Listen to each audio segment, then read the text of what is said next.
ఇక వార్తల్లోని వివరాలు. బండి సంజయ్ కుమారుడిపై తెలంగాణ ప్రభుత్వం ఎలాంటి కక్షపూరితంగా వ్యవహరించడం లేదని మంత్రి పొన్నం ప్రభాకర్ అన్నారు. ఈ వ్యవహారంపై ఆయన స్పందిస్తూ మంత్రి పొన్నం ఓ వీడియోను విడుదల చేశారు. కేంద్ర మంత్రిగా ఉన్న బండి సంజయ్ తానే స్వయంగా కుమారుడిపై వచ్చిన ఆరోపణలను విచారణ చేయాలని చెప్పారు. కుట్ర చేస్తున్నారంటూ సానుభూతి పొందే ప్రయత్నం ఆపాలని సూచించారు. తన కుమారుడి ప్రమేయం లేదని నిరూపించుకునే ప్రయత్నం చేయాలని చెప్పారు. తెలంగాణ బిడ్డలను కాపాడుకునే బాధ్యత ప్రభుత్వానికి ఉందన్నారు. సీఎం రేవంత్ రెడ్డి డీజీపీతో మాట్లాడి విచారణకు ఆదేశించారని చెప్పారు.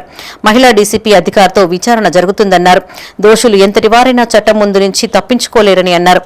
అధికారాన్ని అడ్డుపెట్టుకుని విచారణకు అడ్డుకుంటే ప్రజాస్వామ్యం గౌరవించదని అన్నారు. సీఎం ఆదేశం మేరకు పోలీసులు పూర్తి స్థాయి విచారణ జరిపి దోషులను కఠినంగా శిక్షించేలా చర్యలు తీసుకోవాలని ఆదేశించినట్లు తెలిపారు. బండి సంజయ్ గారు తమరి కొడుకు మీద తెలంగాణ ప్రభుత్వం వివక్షపూరితంగా ఎటువంటి కక్ష సాధింపు చర్య చేయడంలే. మీ పట్ల మీరు కేంద్ర మంత్రిగా మీరే స్వయంగా మీ కుమారుడిపై వచ్చిన ఆరోపణలను నిష్పక్షపాతంగా విచారణ చేయడానికి కోరాల్సింది.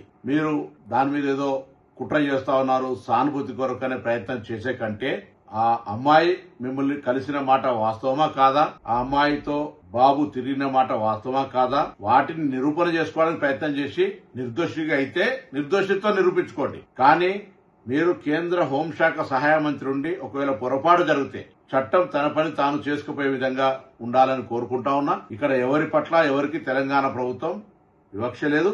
తెలంగాణ ఆడబిడ్డలను కాపాడే బాధ్యత ఈ ప్రభుత్వం మీద ఉంది. తప్పకుండా తెలంగాణ ఆడబిడ్డలకు విశ్వాసం కలిగజేస్తాం. ఎక్కడ ఇటువంటి చర్యలు జరిగితే వారికి పూర్తిగా సపోర్ట్ గా ఉంటుంది. దాని తర్వాత నిన్న మొన్న కొంత మున్నూరు కాపు సంఘానికి సంబంధించిన నాయకులు కూడా ఏదో వివక్షపూరితంగా వ్యవహారం చేస్తామని చెప్తా ఉన్నారు.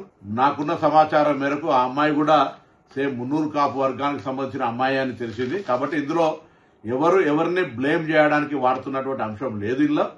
కాబట్టి ఈ ముఖ్యమంత్రి గారు కూడా ఈ అంశం మీద విచారణకు ఆదేశించినారు.